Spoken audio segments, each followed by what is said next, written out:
outside of the virtual hardwood, it's the NLSC podcast, episode number 335. Andrew with you once again. I am Andrew in our forum, and Andrew NLSC on Twitter. I'm joined by Derek, also known as Deeper3 in the forum, and Deeper384 on Twitter. Happy to be here, and happy to talk more about NBA 2K21 and the new news and the gameplay trailer and all of this fun stuff. So we speculated last week there'd be a bit more than a trickle of news, and it looks like there'll be more coming in the near future as we are, well, now we are less than a month away. We talked about that last week, that we were coming up on a month away from the release of NBA 2K21 current gen, and yeah, we're just about, 3 weeks away from it now when this is coming out, and we have a trailer. That's about it. Yeah, I think that's the frustrating part, is the fact that, the game comes out on September 4th, and we don't have true gameplay footage. We have flashes of gameplay in scenarios that they want us to see, for the good or the bad. And it's not true 5-on-5 gameplay footage, so you can't really gauge, what it really looks like. I think one of the things with this most recent gameplay trailer is you can tell it's basically 2K20.5. Like, you can tell that the gameplay is, and the graphics are basically the same, that it's going to have, obviously, they hinted at new features, new teams possibly, maybe even new leagues represented and stuff like that. But, you saw the slide, like Lillard sliding into a shot. So you can see that the foot planning still isn't strong. A couple of the dribbling moves look kind of, like herky-jerky, kind of like, the dribbling system still looks like it's the same from 2K20. And so I'm not, and the graphics, like I said, look very much the same. So I'm not expecting anything much different than 2K20. No, and that seems to be the general consensus. It is getting towards the end of the generation. Next gen is looming. The current gen version, as we mentioned last week, has been confirmed to have been outsourced to another studio, much the same way that NBA Live 08 and 09 were, or the last gen versions of those games were for EA back in the day. So we're not surprised, and we did anticipate this. I think we touched on it last week, and certainly before the call this week, you and I both said to each other, yeah, we knew this was coming, and I think a lot of people did. Yeah, and I think there's a couple positives to take out of it. For those who liked the NBA 2K20 gameplay and who are on PC, they're going to have the ability possibly to use the tools that Luya made, right? And, all the tools that were made for 2K20 on 2K21.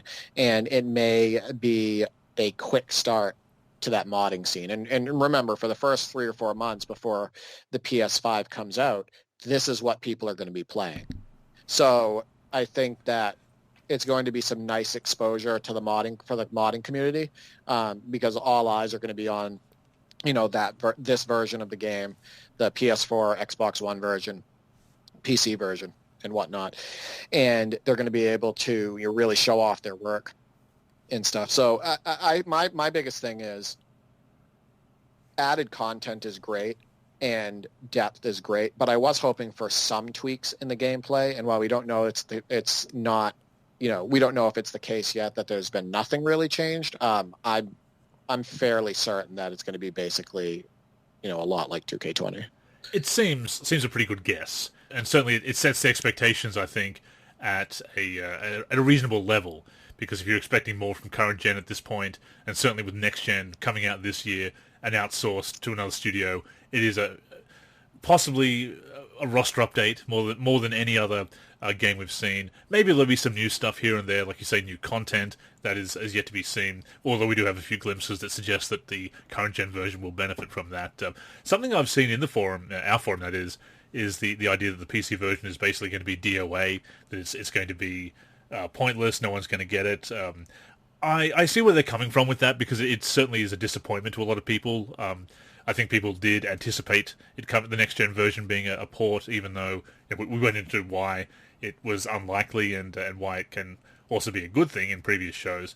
But I mean, I'm sure there will be people who boycott the PC version, and in fact, so it's quite certain that will happen with quite a few people, which I understand, and I'm not saying that people are wrong for doing that.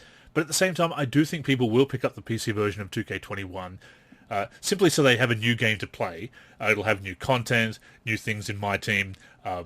If they're involved in the online scene, they'll want to go to the game, as we've said before, where most people are playing and most people do upgrade year to year these days. Not like the old days where a lot of people would stick with an old game and continue to update it. I think the modding community will move on in the large part. Maybe not as much considering the situation, but I think people will still be moving on to 2K21. If there is new content as far as some new legends or college teams and things like that, as hinted at in the trailer, then those are going to be assets that people want to work with as far as modding 2K21, if nothing else. So I think people will actually move on, and yes, maybe some people will skip it, but at the same time, if you're not getting a PlayStation 5 or an Xbox Series X and you want the latest game and you're on PC, I think people are still going to get it. Well, there's a couple things. Modding exposure has exploded over the last year.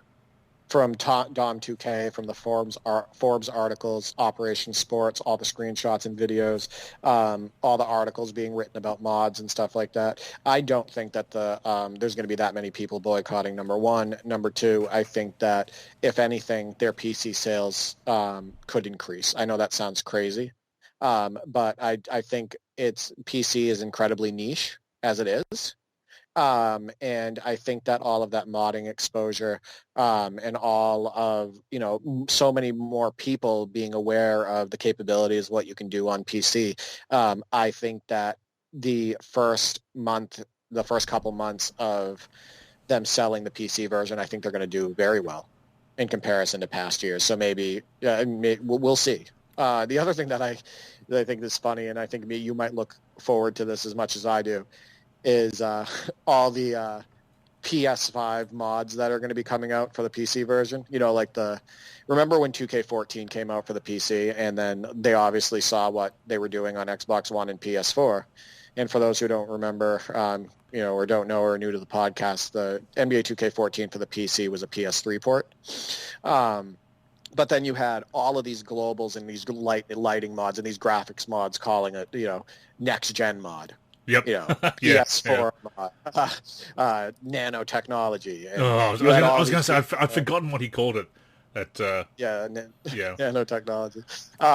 And then he was former member of the community who was who liked to post pornographic pictures when he was upset that nobody was giving him attention, and basically made himself very unwelcome in the community, and then couldn't understand why. And he even posted something saying, "I got banned from some other community," and well.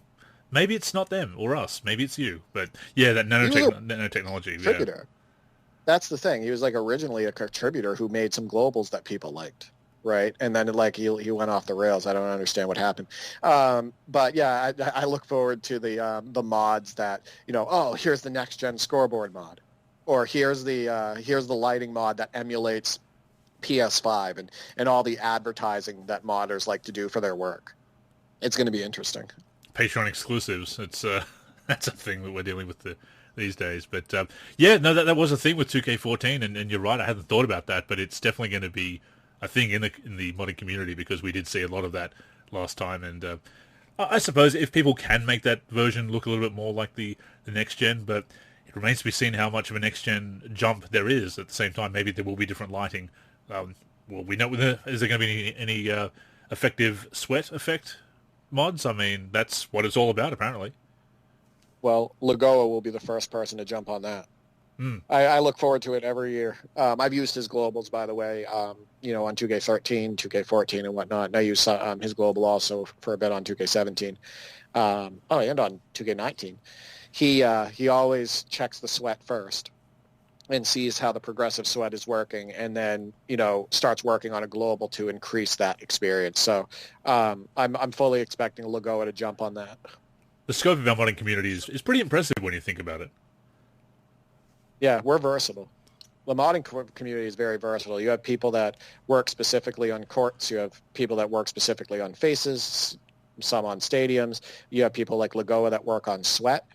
You have people that work on, adding extra teams, fixing people's hair and all of that stuff. It's a really versatile community. And, you name an edit, and usually the community, like a possible edit of the game or creation, and usually somebody in the community is doing it. And I think that's why people will take to 2K21 despite the disappointment, despite the fact that it is a glorified roster update. We say that now. There might be some more stuff to it, but it is obviously, again, the end of the generation. We're getting that port of the current gen version, which also has the benefit of not having to wait until the holiday season to get a PC version. That is something that a lot of people have overlooked, as we've said in previous shows. They've overlooked the fact that if we were getting the next gen version, then we wouldn't be getting it until holiday season. Of course, that's when the new NBA season is going to be starting up. That's the whole thing. It's a very strange situation this year. So it's very strange, not just the switch in generation, or the launch of a new generation, but also what's happening with the NBA restart and the shutdown due to the pandemic and everything. It's very strange times, but it is coming together. We do have the trailer, and getting back to the trailer, as you said, it is basically NBA 2K20.5, the way it looks, not very surprising at all.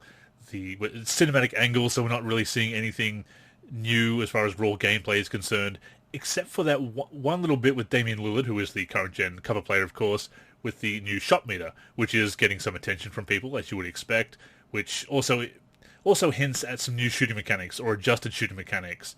And that's something that I brought up. And there was a post in our forum that mentioned, that there are other things apart from the shot meter's appearance, but which I agree, but it's not the appearance of the shot meter, it's the way that they've done it, and what it might mean for the way the shooting mechanics work, because, as I've said before, Derek, whether you play with the shot meter on as I do, or off as you do, the shooting mechanics remain the same, as far as release point and early and late releases and how that all works. So if they've changed that, that might be another thing that people have to adjust to in 2K21. And if they've done it that way, it's probably going to be very similar on next gen as well. So it's worth noting. There's a couple things. One, and before I touch on that real quick, remember not to like dovetail out of control here, but do you remember, we had a 50-game season in 98-99 for the NBA, and you talked about how the next year NBA season is going to be starting up in like December or something. Do you think they're going to do another 50-game season? Because it's not like they haven't done it before. So what they do is they do like another 45, 50, or 55-game season, a shortened season, and then just get the seasons back on track? Is that what you think they're going to do? Yeah, that's interesting. Or are they just going to cram the 82 games in? Because they did do 66 games when they started in December back in the 2011-2012 lockout. So but that is possible. I hadn't really thought of that, but maybe that's what they're going to do. And again, how do you reflect that on the virtual hardwood as well? Yeah, exactly. So that's what I was thinking, and I think that if I'm the league, that's probably the route I go. I'm probably going to try to do it like a 50-game season and eliminate constant back-to-backs and stuff like that, and possibly stars getting injured and whatnot. I think that would probably be the route that I would do if I'm running the league. What are you going to do for 2K21's My League mode then, and your My Career? Do they even have a schedule for next year yet? Exactly, and see that's the thing. So how are they implementing? That's going to be interesting. Like, how are they implementing that in the game that we're getting next month? So we'll see. I mean, there's always the options of doing like 82 game or 50 game or 29 game or whatnot seasons. So it's not like those options aren't there. I suppose do they randomize it, because and then when the new season comes out, do they patch it in? Because usually the schedule is worked out during the off season based on exciting rematches from the previous season, including, of course, the NBA Finals matchup. So it's really something that has to be worked out based on the previous season, which is in progress later than ever due to the pandemic, of course. So it's going to be one of those things, another strange oddity. It's kind of a oxymoron there, or tautology rather, a strange oddity, of getting the schedule and everything done, because you're getting this game coming out while the previous season is still going on. Really makes you think that perhaps the current gen version should have been pushed back. Yeah, exactly. And I think they did this smart, and we talked about this on a previous episode, because they have 3 to 4 months to promote and sell the PS4 and Xbox One versions of the game. I think this was smart. I think from a marketing perspective, I think that they're going to get a lot of people double dipping. I think this is going to be the most sales in 2K history. I think they're going to be the most profitable and make the most sales this year. in early next year than they ever have in their history. So well, when it's all said and done, I think they did the right thing. And whether the schedule is right or not, people just want a damn basketball game, right? Yeah. They just want a basketball game to play. And now they get to double dip. So, Well, and I don't know want to hear that. the price increase, if nothing else, is going to help out with that extra revenue as well. We'll get to that in a moment, but yeah, that's something else. Yeah, exactly. And people will pay it too. Yeah, yeah. Like people are going to pay it. As far as the shot meter goes, though, just to get back on track with that. So Lillard, one thing that a couple people pointed out, and I noticed it too, is that his form is incorrect on that shot. And so that's not really a good look to, it's like the starting promotion of your gameplay trailer. But one thing is players losing their form and their shots looking unrealistic, whether it be on the move or whatnot, or fading away from the basket. So that's something that's been pointed out, and I do agree with that. His shot form isn't right. The other point of that is, we talked about this, it doesn't matter what the shot meter looks like if the mechanics don't go with it. Exactly, right? yeah. So one of the problems that was with 2K20 is the fact that shots felt rushed. And most shots felt like it was almost impossible to find the exact release point because it wasn't consistent, and because there was the animation itself wasn't structured in a way that was smooth and felt good on the sticks. So they can say whatever they want. Oh, the shot meter. Oh, there's a bigger green window. Oh, and stuff like that. But at the end of the day, if the shooting doesn't feel good and it doesn't feel realistic and the mechanics aren't correct, then people are going to complain about it.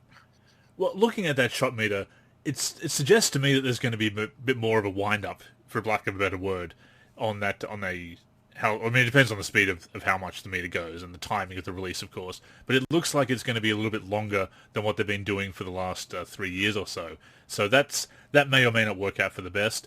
I do like the idea of there being that zone of the early-late release, of it being a high percentage zone and then a very small sliver for the perfect release. I think that, in theory, that sounds like a good way of handling it. It's kind of how they've been handling it in the past, but there's also been that nerfed good release in NBA 2K18, if you recall, that a good release was basically a nerfed green release that only had a 5% chance.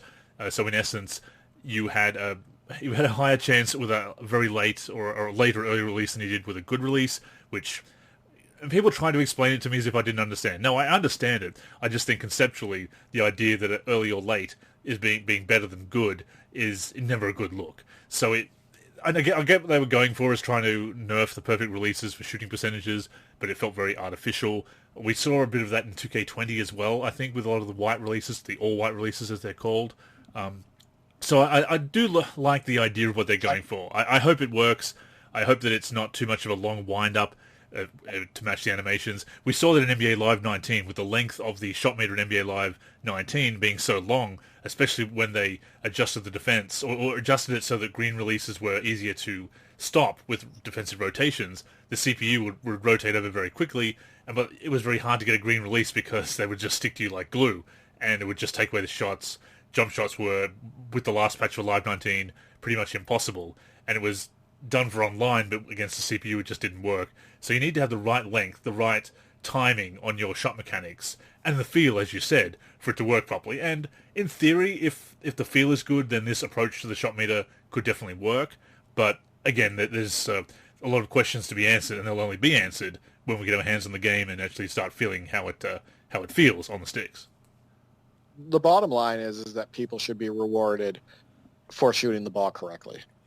And it's how they implement that reward and how much they, without lack of a better term, how they reward that person. Like, it's the thing is, how do they reward the reward? They basically have to find the right balance where the person feels like they have control, but it's not like super overpowering. I've said this on prior podcasts before. I said, I like using user timing without the meter on, and I feel like that is more challenging and a more sim approach as long as the game mechanics go with it, right? As long as the game mechanics make sense in that regard and make it a fully functioning shooting system. So we'll see what happens. I'll always play that way. I'm never changing that. I'm never switching to real player percentage, and I'm never going to play with the meter on. One of the reasons why I don't like playing with the meter on, and you and I have talked about this in the past, one of the reasons I don't like playing with the meter on is because at that point you're taking your eyes off of the game, right? Yeah. You're taking your eyes off of the defender. You're taking your eyes off of everything else, and you're focused on a meter. And if you're shooting like 80, 90 shots a game or whatever, let's say, and if you're shooting like that many shots a game and you're not watching the action during those shots, I feel like you're missing out. You know what I mean? And it also gives like an artificial look to the game. And I want to play like I see it on TV. So I like having the meter off. Absolutely, and it's an aesthetic choice as well as, and on top of everything else, being that I play online, you don't need the meter. A lot of people are confident enough without it to do it. I like having it on for that aspect of being online. To that point, though, we might have touched on it last week, but Mike Wong, Beluba, of course, did bring up the idea of only having shots go in if they're green. What do you think of that? Because, whether you have the meter on or off, the mechanics are the same. Would you like it if shots only went in, because he was talking about taking a very hardline stance on it, if they hit the perfect release zone, anything else misses? Are you in favor of that, or do you think there needs to be a bit of wiggle room on both sides? I mean, that's a terrible idea in my opinion, unless, how big is the green zone? What do you, and if you're going to time layups, right? Yeah. Think about the nightmare impact that would be, as it is, layups are a nightmare in NBA 2K games because you're sucked into people constantly. You're missing way too many layups, more than they miss in real life. All of this stuff on the fast break and in the paint. So now you're going to make it so I have to time my layups, and at the same time, it will only go in if it's green. So how many, what am I going to shoot 10% on the, inside the paint? So yeah. I'm skeptical of something like that. I think that, percentages do get lower when you're out of the green zone. But if you have a good look and you shoot it slightly off, that there should be a chance that it can go in, just like in real life. Absolutely. You know what I mean? Like, people finish on the way down in real life. People finish on the way up in real life. At times, people finish when they flick it. You know what I mean? So I think that those percentages are obviously a lot lower when you shoot it that way, but there is still a chance it can go in. So I think that would take away from some realism and control. Yeah, ironically, especially when they're talking about making the game more enjoyable, to take such a hardline stance, I think would go very, very much counter to it. And to be fair, they're not doing it this year. It was an idea that he brought up with Agent 00 on that interview on NBA 2K TV. But yeah, I do agree that it would just be such a bad way of doing it. It takes away the realism, as you said, because players do hit shots when they're off balance, or it's not a great shot, but it's just by pure dumb luck sometimes. And if you've played basketball, just flicking it up at the hoop and in it goes. But here's the other thing: if you're going to demand perfection on the release and everything like that, if you have to get a green release to go, if you're going to demand perfection from the input, your game also has to be perfect. And with all due respect to Beluba and the other people who work very hard on 2K, it is not a perfect game. And here's the other thing. If you're going to demand people be able to green release to make shots over and over again online, you need to have a game that doesn't have problems with lag spikes and other server issues. And frankly, that is not NBA 2K whatsoever. Obviously, you can't guarantee... Yeah. Yeah, no, I agree. Sorry, I didn't mean to interrupt. No, I agree. I think the thing is that you can't try to make the game more fun and more balanced and then do a hard stance on that. No, not that doesn't make any sense. There's too many factors. Your game mechanically would have to be perfect, literally perfect. Yep. Your jump shots, your jump shot animations and your layup control and all of that stuff. And shot timing, input lag. Input lag. Playing online lag, lag. And stuff like that, it would have to be perfect. You'd have to have a perfect server. Yeah. A perfect online system. And you also can't. You can't. That's have to cut out all those two-man animations, Andrew. You'd have to. Yeah, you can't do it. You can't do it. and here's the thing, 2K servers, look, I'm trying not to be too negative or too snarky about this, but quite frankly, 2K servers are embarrassing for a game as successful as it is, for a company that is as big and wealthy as it is. The 2K servers are they just can't handle that kind of perfection. So if you have to get into, I mean, there's been so many times when I've had a green release online when I've, by again, pure dumb luck, I've lagged into it. You sometimes have to adjust for that lag, and it's different when you go online and offline, so it's all kinds of crazy and having to get some people have to change their jump shots over the years between online and offline play.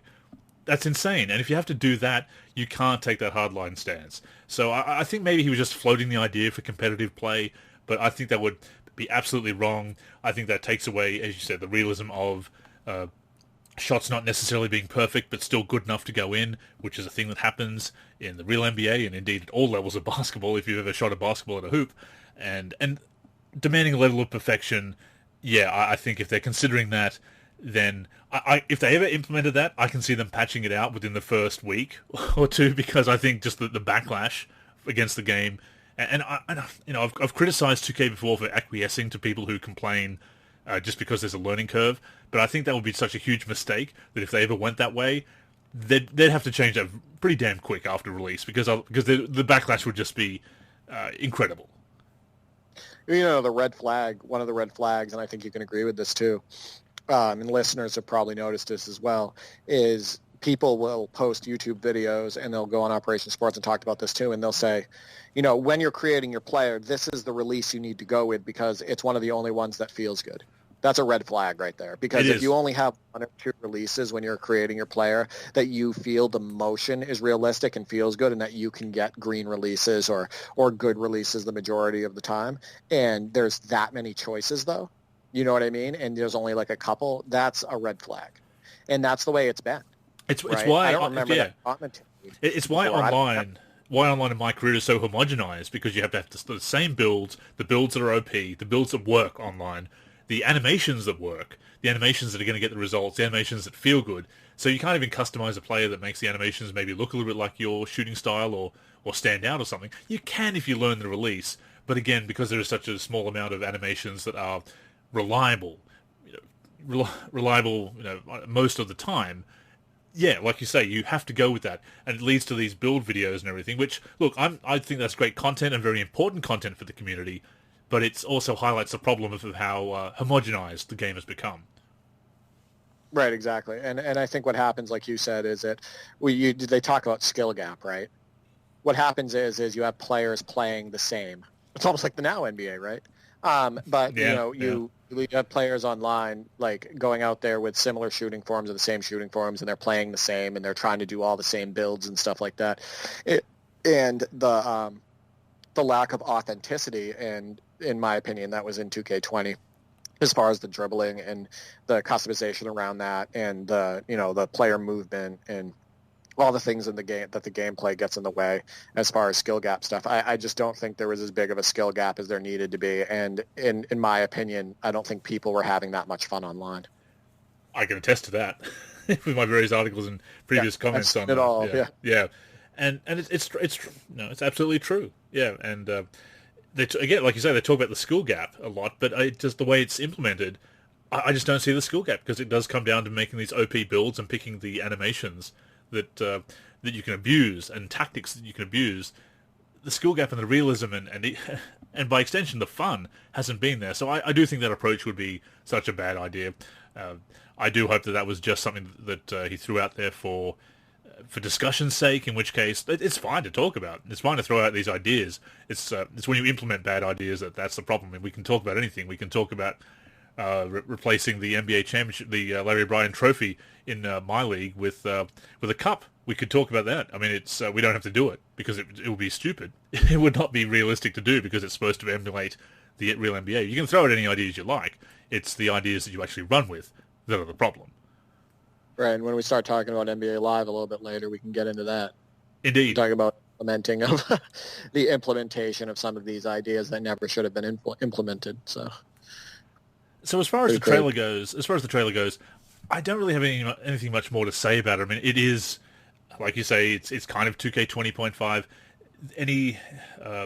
improvements that we really see and feel we won't be able to really notice until we get our hands on the game. Unfortunately, I'm sure we'll hear about some of those tweaks and adjustments and additions of content in future future games in the coming weeks, rather, as far as developer blogs and everything, which they're really going to squeeze in again with it being just a little under a month away. I think you talk about additional content, and it looked like they, as they always do, it looks like they dropped a couple hints in there. Like, they did a Barcelona thing with like a big L, and it's Pau Gasol in the Lakers jersey, right? And he's looking at Marc Gasol in a Raptors jersey. And, of course, you start thinking, this is they have the Mamba edition. This is the first game after Kobe's passing. Are they going to be putting in the 09-10 Lakers or 08-09 Lakers? Of course, overdue. Of course, Pau Gasol doesn't have the correct hair and whatnot that he would for that season. It's like the most recent Pau Gasol, as you expect. I mean, we've talked about this before about lack of authenticity and then just reusing faces with the same looks that they didn't have in prior years. Yep. And stuff like that. They dropped hints on that. We talked about college teams on a previous episode and like that fake article, but then, you look at that and it looks like there may be a hint in the trailer about college teams. Actually, yeah, we do need to follow up on that. I totally forgot that, as you say, yes, they have hinted at content, a new neighborhood for all. I mean, they're still going to have the same problems of the old neighborhood of running around a virtual world to visit shops and see advertising, and everything that can be done in menus so much quicker, but it's going to be so much more faffing around in the virtual world of this virtual neighborhood. But for whatever, for people who care about the neighborhood, or like the neighborhood, I should say, if you play My Career, you have no choice but to use the neighborhood, of course. There looks like there'll be a new neighborhood. There's a hint of a 2K Beach. Maybe they're going to bring back things like the Sunset Beach Ballers, and things like that, different park affiliations. Possibly. That hasn't been confirmed. Maybe that's the hint of showing 2K Beach, or maybe it's just a detail in the background. Maybe you can have maybe there'll be different neighborhoods based on park affiliation if they bring that back. Whatever the case may be, it looks like there will be a new neighborhood, so that is something that we can take to the bank, I suppose, or 2K can take to the bank with all the opportunities to spend money, real and virtual, in the neighborhood. There is, as you say, hints of new retro teams by showing Pau Gasol and the Lakers. There's the showing the players from around the world and mentioning where they're from, hinting at maybe some kind of international content or something like that. Or again, that could just be spotlighting how the game is global and how the game is going on, even though the pandemic has been affecting sports worldwide.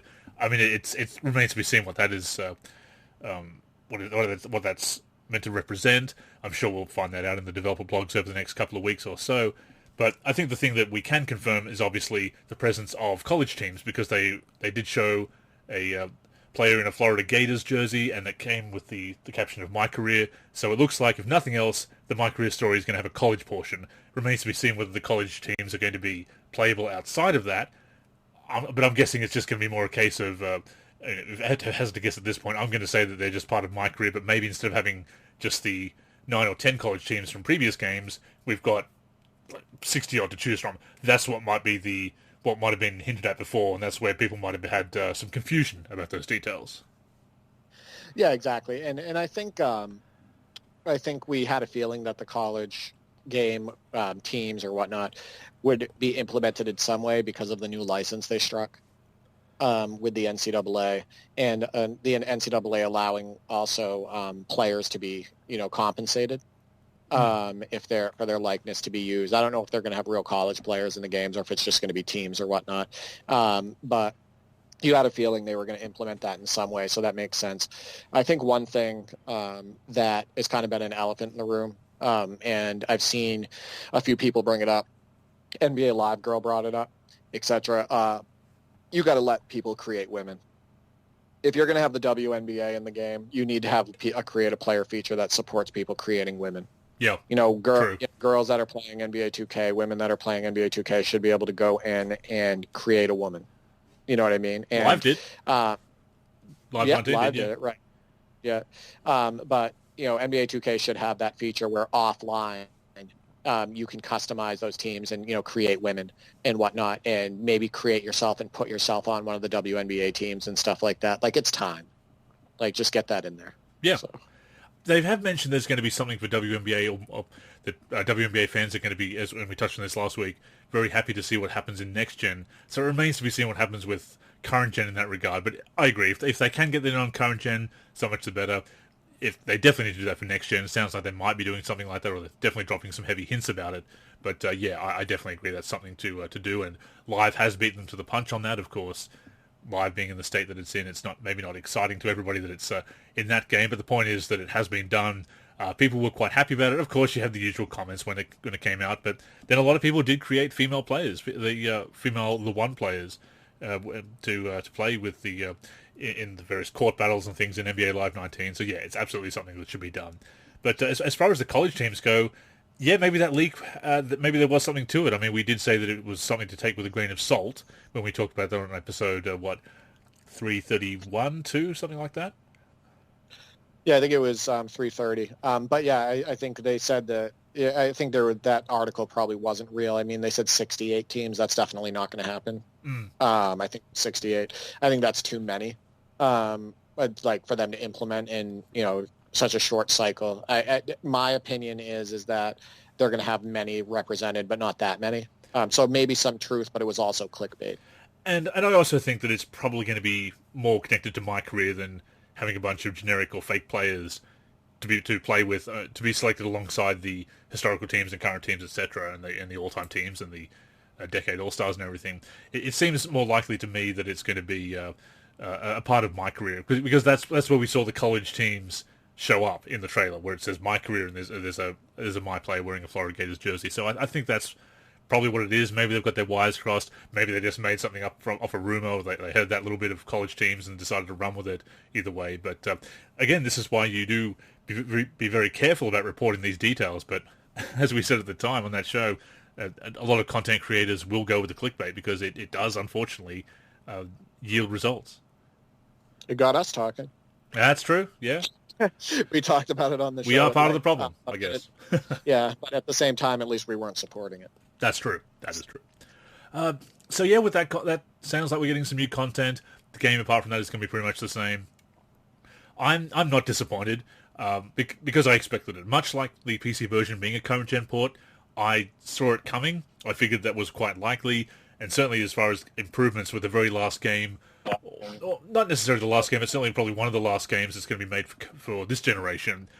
I wasn't expecting huge changes, huge innovations. We might see a little bit else. We might get a lot of things in the developer blogs over the next few weeks that are going to promise great things.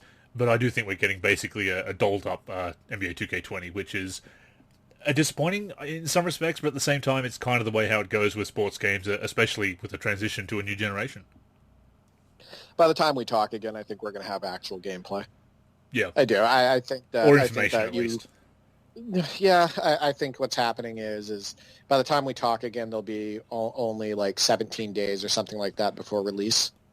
So I would be shocked if we don't get some more gameplay, within the next week or whatnot. I assume so. It seems like quite likely, but yeah. I think it's kind of crappy for them to do such a early, hey, you guys can buy this, and then like when they did, and not have true gameplay out yet. And it's pretty crazy. It's the way it's been with the previous season. The previous season in the last 5 years, maybe a bit more, probably especially since NBA Live has dropped off and 2K has just been able to really rule the roost with it, the previous season used to be very exciting back in the day, covering it for the NLSC, and even just as not just covering it, but just being interested in the upcoming releases as a gamer. It used to be very exciting to see what would happen, and you would get those details coming around the draft or the NBA Finals, and they'd just be really coming through every week. There'd be something new, and over the years, the previous season has just been whittled down. And yes, there is a different circumstances this year because of the pandemic and everything, and as we talked about earlier in the show. But this is not a new thing. The previous season being whittled down to just a rush of information a couple of months out or even a month out away from the release of the game, and of course pre-orders going up. Before this year, pre-orders would often go up around the NBA Finals, then we wouldn't hear anything about the game until August. And yet, of course, it didn't hurt the sales. Then again, you can pre-order right up until release, so it's who knows when they're getting all those pre-orders in. People might wait. But all the same, the previous season used to be this exciting event, and we'd be getting all this kind of stuff and things to sink our teeth into every week. And now it's it's not exciting. It feels very cynical because they know that people are going to buy the game. They know they're going to sell millions of copies and then get all the recurrent revenue. So yeah, we just get this rush of information and with a month left for the game, and it doesn't have the excitement that it used to. And maybe we're getting older and cynical and jaded and whatever, but you see younger people saying it as well. So it's not just us being grumpy old boomers, Derek. Well, a couple things. First off, I did pre-order it, and I ordered the regular edition. I didn't do the Mamba edition. And the reason why I did is because I'm on PC, and because I don't play my team, and I haven't since 2K15, and I don't play online really. So, I mean, if I jump into my team, I also want to start from scratch and not get freebies. Sure. Not that they're freebies. It's another $40 I would have had to spend. Good point. Yeah. What's free is free. Air quotes. Right, exactly. And no, I agree. I think part of it though is that we've become a little jaded with the series. It's gotten a little bit old. It's gotten a little bit, the excitement for the new games coming out isn't what it was, back in 2K12 and 2K13 and even 2K14 and stuff like that when we felt better about the series. And I think that's the way a lot of people feel. I mean, that's part of it. Yeah, and I also think that 2K really truly understands the marketing angle of, hey, we don't have any competition here. People are going to buy a basketball game, and this is going to be ours, so we can wait. You know what I mean? They know that they can lose sales if they show something early that people don't like. So I think that that definitely plays into it, and that's really sad because it really is kind of just preying on consumers. But there's a business to it. You know what I mean? There's a business side of it, and they want to make money, and that's how they choose to do so. And we have a choice. We can vote with our wallets and not buy the game, but we still do. So it's again, we do become part of the problem. We perpetuate that approach being viable by buying into it, literally. Right. We're collectors, number one. Number two, both of us love basketball.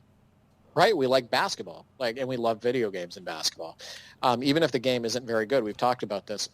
You and I, as insane as we are sitting on Fox Sports Basketball 2000. That game is absolutely terrible, but you and I both have it in our collection. Yep. Right? Yep. You know why? Because we love basketball. It's interesting. So that's air quotes interesting. It's interesting. air quotes exactly. I was at the GameStop yesterday because I wanted to pick up another game. And so I'm at GameStop, and I'm looking, and NBA 2K 14 through 18 on the PS4 is like $2.99 each one of the games. Like, they're that cheap. I think NBA 2K15 was 99 cents. Wow. Like, you can literally pick these up. You can get all of these games for like $10 total, and you can have like all of them. So, as a collector, when I see that, I didn't buy them because I already have them, but I just saw it. But, as a collector, if you, liked this gen of NBA 2K games, why would to take advantage of a deal like that, yeah. Yeah, why wouldn't you drop $1 on a game like 2K16 or drop $3 on 2K17? It's pretty wild. And the guy, I almost felt it was insulting because one of the games I bought, my brother and I brought up MLB The Show 08, right? So I said, so I wanted to get also the console version of it. So we picked up the PS3 version, and it was only like $1. And it's a great game. And the guy behind the counter, he goes, oh, some of these people want to play some of these outdated games. And just the way he said it, I found it insulting. It's like, do you understand that this game is still awesome? Yeah. I know that it's like a 12-year-old game or whatnot, much like, games like NBA 2K8 and stuff. But these games are fun. You know what I mean? Maybe they don't have the graphics of some of the games nowadays, but if you want to talk about like a couch, co-op experience or, a couch play experience and whatnot, these games still hold up. So I found it kind of just the way he said it. He's a younger kid. Well, that's the thing. It's old heads, boomers, that kind of thing. I think people who haven't really gone through that nostalgic phase yet, they're still like, I can't believe I thought this game was great. And like, well, you were right sometimes about these games. And you and I, we can go back to games. You talked about one of your brothers can't go back so much, and another one can. But you, like I, are much more enthusiastic about going back to these old games. They are like interactive almanacs. That's that along with virtual hardware has become a phrase that I am very quickly overusing in articles. I will totally admit, but they are glimpses into the past. They are interactive almanacs for the NBA. You can go back and play it. And look, if you can go back and play Super Mario Bros. 3 on NES, I won't mention the other NES game that I always do, things like that, Donkey Kong Country, Grand Theft Auto 3, Legend of Zelda Ocarina of Time, all these games that hold up really well and that are so beloved classics, if you can go back and play those, why not a basketball game? I mean, yes, sometimes sports games don't age as well as other games. Things like NBA Jam, arcade games tend to because they don't go for realism in the first place. But if you can go back and play a beloved favorite, what's wrong with that? And I think sometimes, as you say, if he was a younger person, then maybe they haven't hit that nostalgic phase yet, and they're still keeping up with the times and everything. But I mean, we've talked about it many on the show, and we'll touch on it again, I'm sure.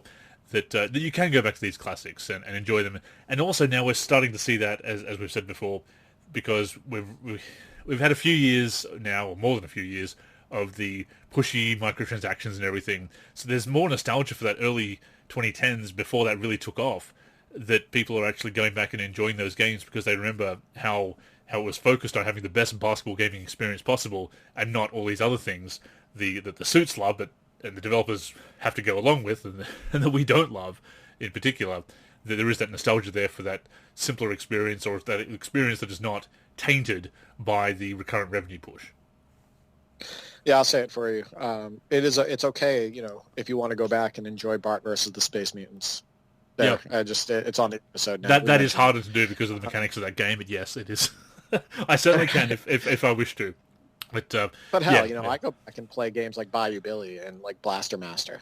Mm. You know what I mean? And games like Marble Madness and stuff like that. And I'm with you. You go back and you play those games, and they're a great couch experience or a couch co-op experience, depending on the game that you're playing and whatnot.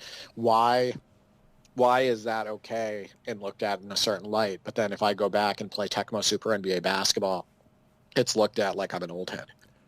Like, oh, you silly old head going back and playing those games. Like, remember when I, showed that gameplay of NBA Live 2003 and I got crapped on for it? Yeah. They're like, oh, this is crap. This is butt. Or this is, oh my God, how can you look at those animations? Look at the speed. Oh my God, you thought you did something there. That's the type of comments that I got for posting an NBA Live 2003 video. But these are the same people that would say, oh, Contra was great. You know what I mean? Yeah. Like, that game was great. Why would you do that? I didn't put on the NBA Live 2003 video and say, man, this game is so much better graphics than the games today. Or, look at that. It's how you animation. Present it. I mean, again, if you... I will not say that NBA Live 96 is a flawless title that has never been surpassed, but I do love the PC version anyway. I love that game.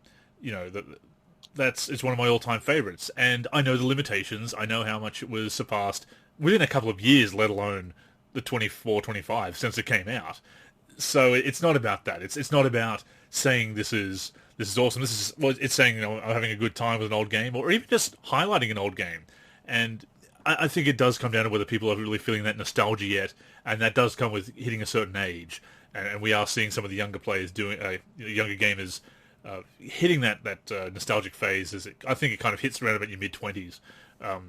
Remember, at least it did for me. I mean, probably a bit earlier, but certainly really started to hit around the mid to late 20s.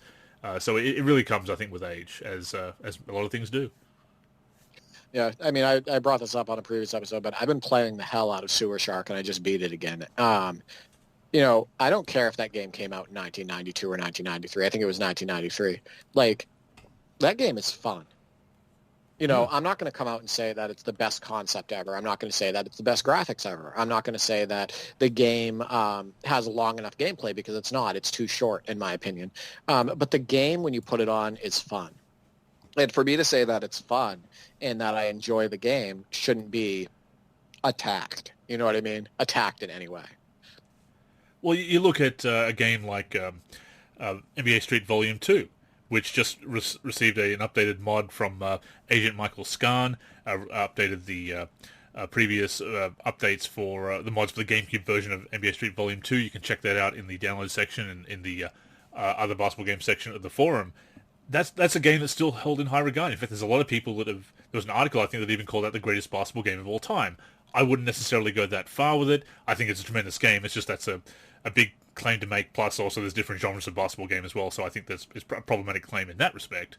But that is a pretty old game now, yet it was a fantastic game at the time, and still holds up very well. And there's a bit of a modding community around it, and especially with modding, as we know in our community very well, you can take an old game like a 2K11 that somebody might be working hard on a roster update for, and make a new experience with it, and what's old is new again. But even if you don't want to update it, to go back to that old experience and that familiar experience.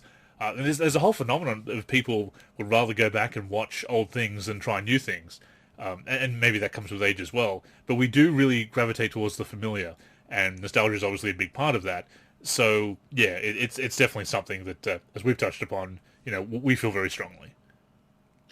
I think part of the thing is it's fascinating when I see mods like that because they're modding the emulator, right? When somebody's version, modding, yeah, the ROM or the emulator, or if they're doing even like a handheld version, it blows my mind that people can do that because that means the opportunities are limitless if you can break into a game, right? Pretty much. So yeah. I look at I was just looking at this game. NBA, and I keep bringing it up because it's just something that we're playing right now, but MLB The Show '08, if somebody can break into that game and give us more legends, like Mark McGuire, whether you consider him a legend or not, Cal Ripken and whatnot, and you can make those guys part of the game, I find that fascinating. Right. So I love it when people do that, or whether it be ROMs, emulators, handheld or whatever, and they're able to mod the games. One thing that I thought was great about that thread is how he did the makeup of teams. They did like new and old, like he put Trae Young on the Hawks and whatnot. For that NBA Street Volume 2 mod, I thought that was cool. I can't get past that screenshot of Grant Hill with cornrows because that's something he never had, but I understand that his options were probably limited as far as what he could do with those assets or edit. But yeah, the one screenshot that kind of got to me was just Grant Hill with cornrows. I suppose that's what a version 2 is for, if you can find a way of fixing that up. But yeah, it's definitely worth checking out. You can check that out in the forum in the download section as well. But from going to spending a few bucks on classics to spending a lot of money on new games, of course, one of the other things that's been very controversial about the launch of next-gen 2K21, or the impending launch, of course, we won't see what the game is like apart from that teaser trailer until, certainly after current gen comes out, one would imagine. But there has, of course, been a price increase, $10 in the US, as it is, for the next-gen titles, or at least NBA 2K21. And this has stirred up controversy. People have pointed out that, some people do defend it because they say that it's a small increase, which it is, and certainly if it breaks the budget, then maybe gaming is not, shouldn't be a priority for you. But it definitely has been controversial, and one of the reasons, of course, Derek, is that the games these days, and Jim Sterling has gone into great detail about this, and has really broken down the whole, games are so cheap anyway, and they need to cover costs, is that whatever you pay the base rate for games is basically kind of like an entry fee to the games, because there is so much in the way of microtransactions, the recurrent revenue mechanics, is that there's so much opportunity for them to make money post-release, that's why they've been able to keep the price of games low, and of course digital distribution as well, that you don't even have to press discs anymore for a large majority of the user base, is that price that you pay is that entry point. It's the base price, and players, not everybody, because there's a lot of no money spent people, ourselves included, but there is a way of those games making so much more bank post-release that to say that they need to up it to $10 to cover costs or to justify producing the game, it rings pretty hollow. So this is a thing where I understand both sides, but I agree with Jim Sterling as well. So this is I'm not sure if you have this take, but I agree that the base game, like for 2K, let's use 2K as an example. When you get into NBA 2K, there is so much that you can do without paying an extra dime. There is a lot. You have all of the offline content. You have the all-time teams. You have, whether they're done right or not, which they're not, the all-time teams, the classic teams. You have the regular teams. You have, the WNBA. You have a WNBA season. You have My League. You have your base My Team, where you don't technically have to put in a cent. You have your base My Career. All of this stuff. Like, you still have all of this content that, in my opinion, justifies a $60 price point, right? Like I do believe that, and I believe that, when I play other games too, sometimes they will, try to, get you to, pay, microtransactions, pay extra amount and all this stuff to get additional content or to unlock things or to do things quicker and stuff like that. But in most cases, from what I'm seeing, it's not really pay to win. It's, you still get a lot in your base game. So I see that. But then I also see Jim's side as far as the preying on consumers is at its height right now. Yeah. I do see that, they intentionally make games more grindy and modes more grindy in order for you to want to spend that extra money. Or they will have certain special things, locked behind a paywall. I want to give you a good example of this. And this is, in my opinion, incredibly crappy by the people who made this game. So Tennis World Tour came out and Roger Federer is on the cover, correct? So what they did, and they added, you had to buy Rafael Nadal. Like, you couldn't unlock him in the game. He's DLC. So in order to get a regular player who's a now player on tour in a game with players on tour, you had to spend $5 to get him. That's the type of stuff that I'm completely against, right? Yeah. If you wanted to make him part of the core gameplay where you could unlock him, or you say, hey, we have a new addition to our game, a now player. Here's Rafael Nadal. And that's fine. But for you to say, hey, listen, you know what? You want a now player who's playing on the tour now in his prime and all of that stuff. Here, you have to spend money to get him.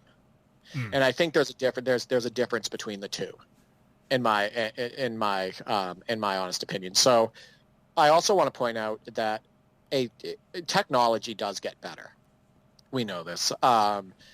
There are more resources that need to go into the new games, depending on the technology and, all the different features that the new games have and trying to elevate their game and all of that stuff. So I understand it from a business perspective to say, hey, you know what, we're pooling the technology costs more. We're pooling all of our resources in. We're pooling more resources in and all of that stuff. And this is justified for this reason, and that's why. But at the same time, it's going to turn people off. I was looking at old video game commercials like you and I do often because we're ridiculous. You look at Angry Video Game Nerd, right? Yeah. And I look at, old videos on YouTube of, the old commercials because it's fascinating to me. I did it for like a couple hours the other night. I was looking up old NES commercials and Sega CD and stuff. Down the rabbit hole, yeah. Yeah, and, we went down the rabbit hole. And I'm looking at it, and, games like Ninja Gaiden 2, with that technology was like $50. You know what I mean? Like, you buy NBA Showdown, and that was $50. And now we're here in 2020, and games are $50 or $60. So with much more enhanced technology, than what we had back then. So, like, I understand both sides of it. At the same time, like Jim Sterling said, because of preying on consumers, it leaves a bad taste in people's mouths, and they feel like the gaming industry is taking advantage of them. I mean, that's what it comes down. I mean, it's true that games have come a long way. There's more that goes into them. There's more costs as far as doing things like paying actors for the My Career. I mean, of course, you could just cut out My Career stories. That would be... I don't think a lot of people would really miss that if they did. But there is more to it. Games have increased in quality, in scope, and yes, they don't cost... they cost the same, and despite inflation, they haven't really gone up. In fact, in some cases, they're comparatively cheaper.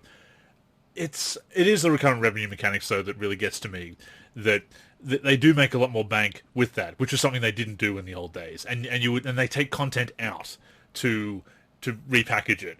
And although 2K isn't pay to win in the strictest sense, it still has that freemium economy in a AAA title. So it kind of rubs me the wrong way doing it that way, and of course, that's what Jim Sterling's whole point is, and as you said, the predatory mechanics and making the grind artificial so that you have to pay if you want to speed it up, and that's selling a solution to a problem that they created, basically.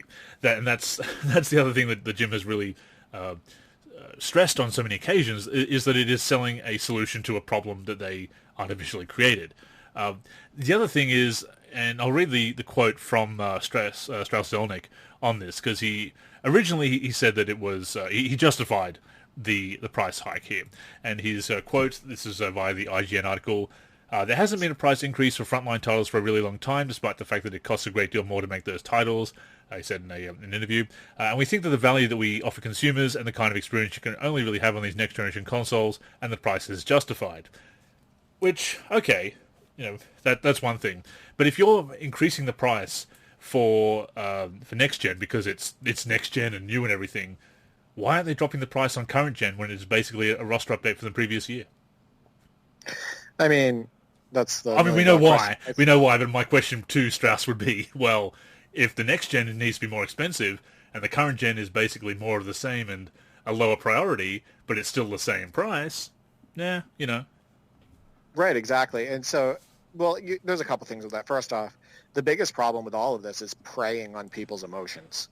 Yeah. Right? That's where they get that extra revenue for my team and my career, and these games get all of these, millions of dollars in extra revenue based on preying on people's emotions. And they design the games to do that. So yeah, I completely agree with you and Sterling on that. The other thing is they can make a statement on that, but I want you, to explain to me why it's okay to still have NBA 2K 16 and 17 on Steam for $60. Yeah. When those servers are shut down. Why is that okay? Half the game is gone. Why is it okay for me to spend? Yeah. Why is it okay for me to spend $60 on a game and for you to take out a bunch of modes a couple of years later by shutting down the servers? Yeah. Yeah. Exactly. Why is that okay? So I mean, there's definitely two sides of it, and like I said, I understand both points of view. But I think my biggest problem with it is, the preying on people's emotions and the fact that both sides aren't being told in these articles. No. Zelnick did clarify that they're going to be announcing pricing on a title-by-title basis. That is something that has been said before. Interestingly, just a couple of days later, they said that Zelnick came out again and said it may not be the company's plans for all the next-gen titles moving forward. So they're trying it with 2K because 2K is such a big seller for them and such a successful franchise. But I think he had to back off a little bit from that because those comments didn't go down well. He's a very wealthy executive. 2K makes a lot of money. 2K doesn't have the best reputation at the moment because of the things they've been doing with 2K's more predatory mechanics. So this was actually kind of a rare moment of self-awareness from the suits at 2K that they actually kind of came out and did a bit of damage control that doesn't really allay all the concerns or dispute what we've been saying and what others have been saying, and Jim Sterling in particular has been saying. But they did actually come out and say, well, it's not set in stone, because maybe they realized that it wasn't a very popular decision or a very popular announcement. And to double down on that, and in the middle of a pandemic when people are losing jobs and whatnot, it was kind of tone deaf. But then tone deaf is kind of what 2K does. Yeah, I mean, they couldn't come right out and say this, but, if they were upping the game, $10 more for the price, and then they said at the same time, the purpose of this is not the purpose of this, but one of the reasons we're doing this is because we're cutting down on all of our predatory mechanics in the system, like our predatory approach. Like, they obviously couldn't, that would make them look absolutely terrible. But if they were increasing the price by $10 while making so many things in the game less dependent on microtransactions and all of that stuff, I would accept. Yeah, I'd accept that. Yeah, you know what I mean. It's funny, yeah, because if you heard them say that, you'd be like, well, you know what?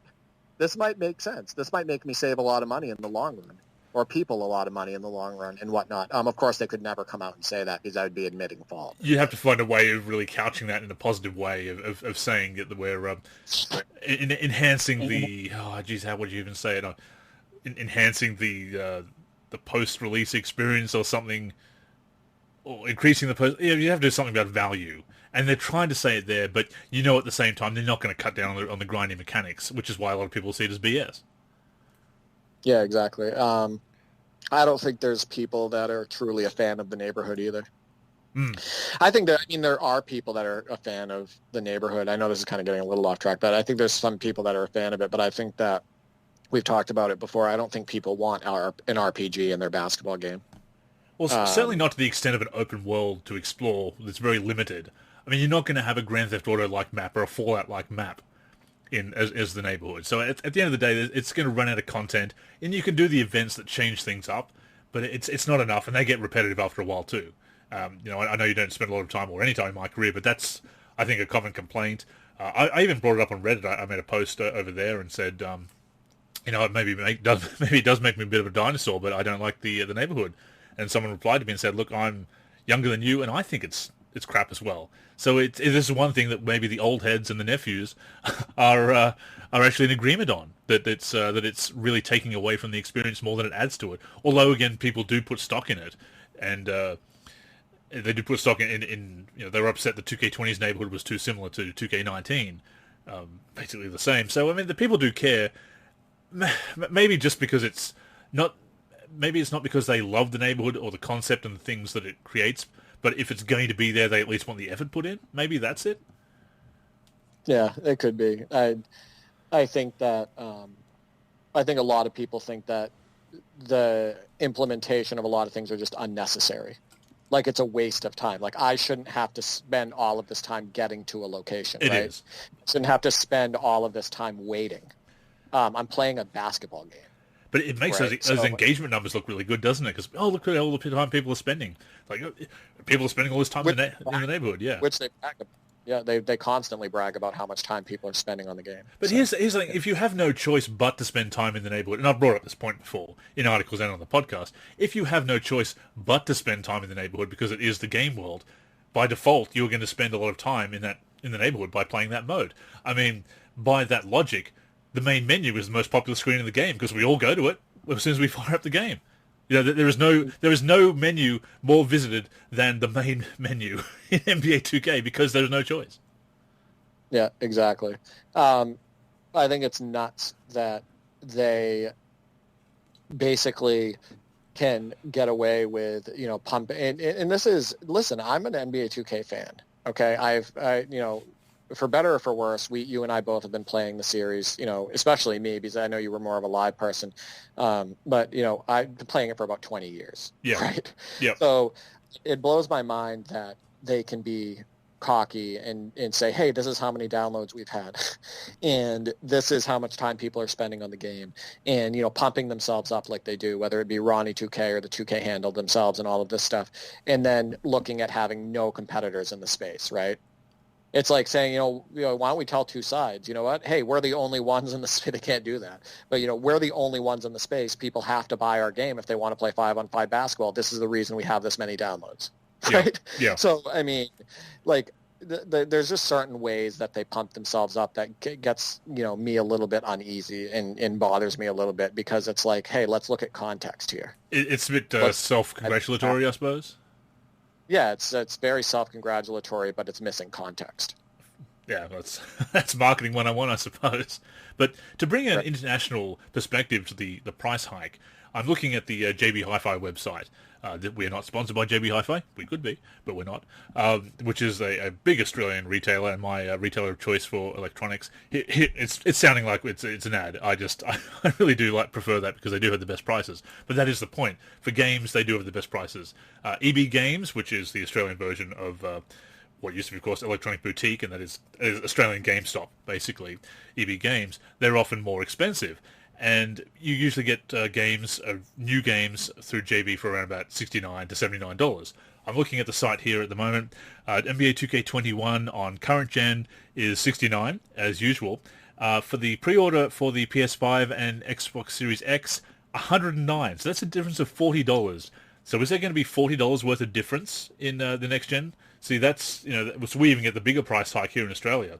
So I'm looking at that and thinking, I don't know if there's going to be $40 extra quality and content in NBA 2K21 to really justify $40 because you look at the special edition, the Marlboro Forever edition of the current gen is $149, and even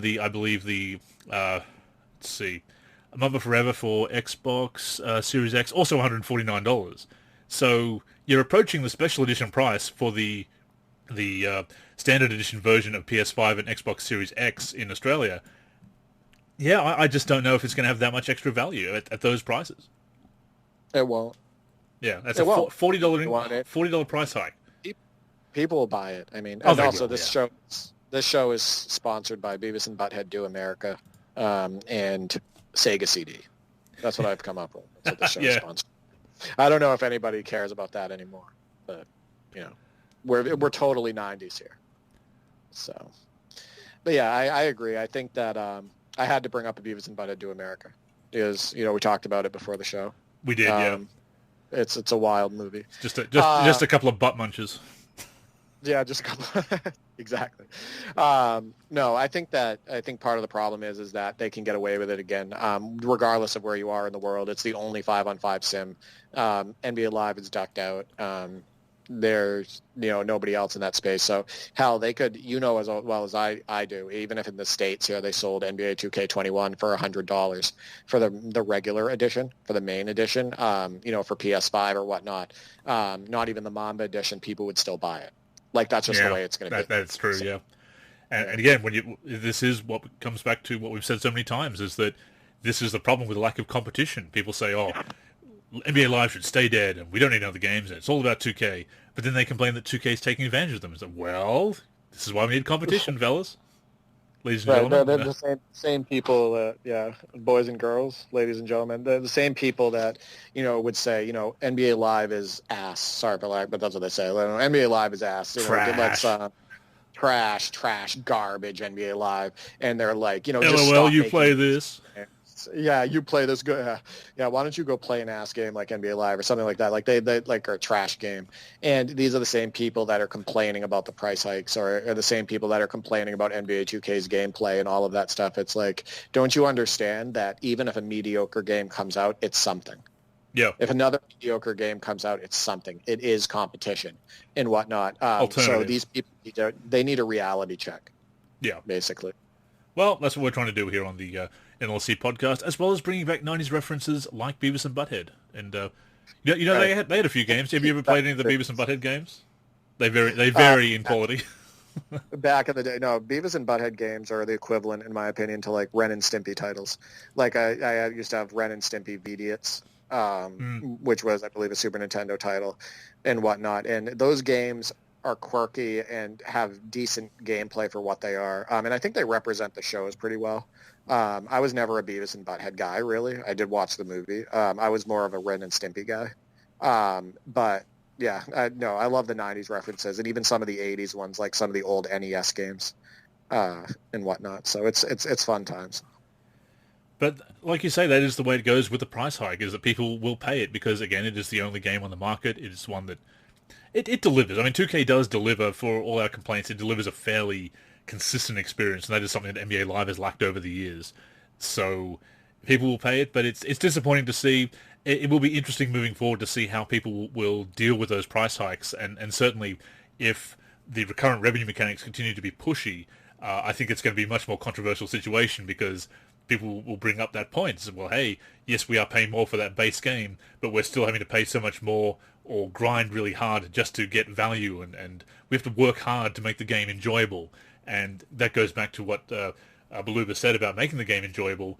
Yes, part of that, a big part of that, of course, is in the mechanics and everything else, but as far as those recurrent revenue mechanics, not just the gameplay mechanics, but the way things work as far as earning My Team cards and in-game currency and My Career upgrades and online and everything like that, that's what it comes down to. And if those mechanics are also problematic, then the game can feel really good on the sticks. But if you have to really work hard to actually make the game playable, like with your My player starting out at a 60 overall, lower than anybody in the actual NBA, while the story is still saying that they're a big deal, and yet the ratings suggest that they shouldn't even be in the league. If those problems persist on next gen, it's not going to be as enjoyable as they want it to be and what it needs to be, especially for the price. Yeah. I talked about this with sliders before. If in order to make the game enjoyable, if you have to go in and mess with a ton of sliders and do hours and hours and hours and hours of experimenting and all of that stuff, and you can't just jump into a game and still have a pretty good time, then there's something wrong. That's a red flag. If you have to go in and try to fix the game and try to edit all of these sliders and get rid of all of these issues, with the game, then, there's a problem with the core game, with the core gameplay, with the core mechanics and stuff like that. So, yeah, I agree. I think that in order to make it fun, you have to have the right approach as far as not milking everybody for every cent that they're worth, and also having a good between the lines experience. And I mentioned servers earlier because that is a recurring problem with 2K. All the money that the game makes doesn't really go back into the. They talk about it going into the game, and yet the servers have been, to be blunt, shit for years now. So the idea that we need this money for the game, but it's not going into the game, is it? It's going into the suits' pockets. Well, If that money was going in. Rosters rush too. I'm sorry, I know Yeah. this is rosters rushed, people with them copy and pasting players over each other and stuff like that for their signatures and their ratings and all of that stuff, and the classic stuff being completely off. Luka Doncic having a 0 on his step back, stuff like for his step back tendency and stuff like that. That is all time. That if we're spending that kind of money, we want that stuff to be right. Quality, yeah, right? we want quality control. Yeah, exactly. So sorry for interrupting you there, but I wanted to bring up No, the roster. that's all ties into it as well. But certainly, the money is not going towards server quality. They've talked about how the servers are better. That's I don't like throwing the word lie around. People use the word lie about games way too readily. But that is something that I believe they have lied about the online quality improving. It may be different in the States. Obviously, I'm in Australia, and we don't even have Australian servers. We have to play on the Japanese servers. That's what we connect to. So that's a problem in and of itself, that there's no wider Australasian servers that Australia and New Zealand can connect to. But the server quality is not that. It has not improved really over the years. Still getting all these lag spikes, which again is why the idea of making green release only to make jump shots is such a problem as well, going back to that. Just to wrap up and tie up to that point, if the money was going into improving the infrastructure and doing things like that, I think it would be there'd still be problematic, but I think people would say, well, at least the money is going to improving the game. But as it stands, it's really just going into the suits' pockets, so it's kind of a bullshit thing. We need this money. It's like, no, you need this money to buy a new boat, mate. And I'm going really Aussie on this, actually. But that's why I'm call it out for what it is that the recurrent revenue, all those profits, it's going to the suits. It's not going to the quality of the game. It's not enhancing things like the rosters, as you said. It's not enhancing the quality of the servers. So it's kind of like, don't bullshit us on this one. We know where the money is going. Yeah, I think with that too is you look at the overall quality of the game in scope. Has it improved your experience? Are you know what I mean? Like in scope, have you turned on the game and has your experience improved? And one of the things that I look at is if you go on Steam reviews, and they were mostly negative for most of NBA 2K's 20 cycle. If you go on like Steam reviews and you look at the thousands of people, they're giving it thumbs down. Yeah. And a big portion of that are for two reasons. One, the servers, and the other is microtransactions. So if you have thousands and thousands and thousands of people going on Steam and giving those reviews and giving it thumbs down, and they're talking about issues with the server and and whatnot, that's a red flag. And I've talked about this on prior shows, is they can say, oh, well, only people go on, people mostly just go on if they're going to complain. That's not true. That's a myth. Because if you go on and you look at other games, if you look at positive, so many other games, you get very positive, overwhelmingly positive, mostly positive, and there are as many games with very positive as there are with mostly negative, right? Yeah. So I don't want to hear. It's the same thing with Metacritic. Metacritic has games like 2K16, 2K17, 2K15, and whatnot reviewed higher. They have them at like 6 or 7. Or even a little bit higher in some cases. And then all of a sudden, between 2K18 and 2K20, they have the drop. They have, a Metacritic user score of 2 or a 0.5 or like a 1 or something like that along those lines, so under a 3. So people are not just going on and saying negative things. They're not like people are not just going on and just to complain about the games, and they're not the only people. You're right. Basically, what people are doing is if they like the game, they will rate it well. They will go on and give that feedback, and they'll say very positive or overwhelmingly positive or mostly positive. And then, it speaks to a problem with the game when you have thousands of people going online complaining about them. And then when you see that the complaints are mostly about the same issues, there's clearly a problem. You Yeah. know, it's affecting their experience negatively and stuff like that. So I hate when people say that, you know, oh, well, you know, that review doesn't count because people just go online to complain. I can show you hundreds of instances with other games of people going on and giving thousands of reviews and saying positive things. It's a recurring problem, and it's a very recent problem because, as you say, you go back far enough, the Metacritic scores for the professional reviews are the same, but the user scores were much higher back in the day, like you say, around the 6 or 7, because you always have people review bombing or just not liking the game for one reason or another, and people tend to go with the extremes. This is why YouTube went to the like and dislike, because people were just going 1 star or 5 star back in the days when YouTube had star ratings. So people do get very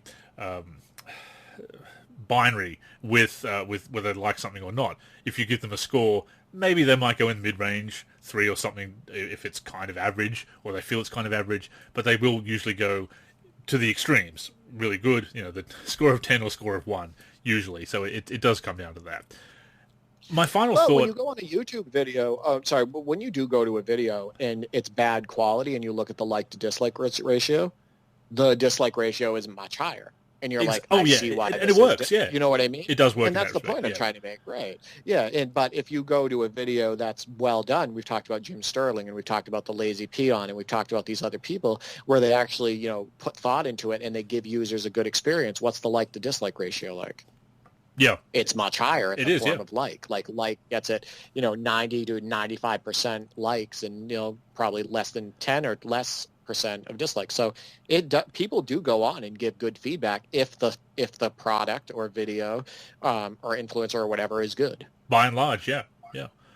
My final thought that I'll put on that I'll express for now about the price raise, the price hike in NBA 2K21.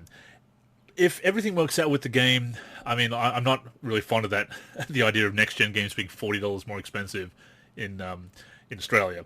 But if it works out that way, if the game lives up to the hype, if it truly is next gen, if it justifies, you know, they say we feel it's justified. Of course they feel it's going to be justified. They feel microtransactions are justified. They feel a freemium economy is justified. So anything they do, they're going to justify because they want to sell a product.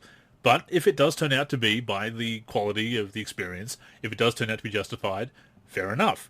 But if this next-gen experience that supposedly justifies all those costs, if this next-gen version of NBA 2K21 still has legacy issues going back to 2K10, 2K11, if it still has the problems that were introduced around about 2K18 to 20, if it's not that big jump, then that is something that I'm going to call out, and I would hope that a lot of other content creators, influencers, and reviewers will call out. But you know what? I'm not confident that they're going to call that out, because a lot of those issues have been in the game for 10 years already, and they haven't been calling it out. But if they are going to put up the price, and if they're going to call it next gen and say that it needs to be at that higher price because of this all brand new technology and all the manpower that goes into it, and it still has those legacy issues from over 10 years ago, I'm sorry, but then it doesn't justify the price, and they need to be called out on that BS. Yeah, no, absolutely. And I think people will. I think a lot of people will call them out on Well, it. gamers will. We will. The feedback. Yeah, right, exactly. Yeah, but is our voice loud enough? And you're still going to see the same reviews from the various sources that are going to be 8s and 9s and 10s and talk about how wonderful it is and basically be puff pieces, glorified press releases. It will be like a 9.2 or something, and truly bringing in next gen the right way, and not mentioning any of the legacy issues at all. Yeah. Exactly, a completely new experience that gamers needed. Worth the price. Worth the rise in price. Worth the price rise. Yeah. Even though it's got the same issues that we've been complaining about since 2K11. Look, no game is going to be perfect, but again, if it is not truly next gen, if it on this new engine, this brand new next gen stuff, and it's still got all those legacy issues by design or by legacy assets that they've had to bring in, because there's only so much you can do within a couple of years, of course, then that needs to be called out, and we'll call it out. Other gamers will. The user reviews and user scores will do it, but I just know that there's going to be a lot of reviews that go towards the professional Metacritic score that are not going to do it. And they're going to, as you say, they're going to use platitudes, like you said, truly bringing in a next-gen experience and all kinds of things that 2K's marketing department might as well have handed them on a platter. This is what you've got to write in your reviews if you want access. And let's not pretend that doesn't happen, or it's at least implied, if not outright said, if you want access, you need to be kind to us. Then yeah, then it's really going to expose the content creators and the reviewers even more so of who knows what they're talking about and who is actually honest and willing to be honest. Because if you're going to put your reputation on the line, you also have to put your access on the line like that. And it's yeah. The new NLSC tagline should be the NLSC podcast where we are woke. Yeah. That's what it should be. It's I think we talk a lot about a lot of things here, especially like we talk about on the show, that is just not often discussed enough, and it kind of calls out the industry for what it is right now. And like we've talked about, it's not all negative. No, not at all. We've talked about the good things that 2K has done.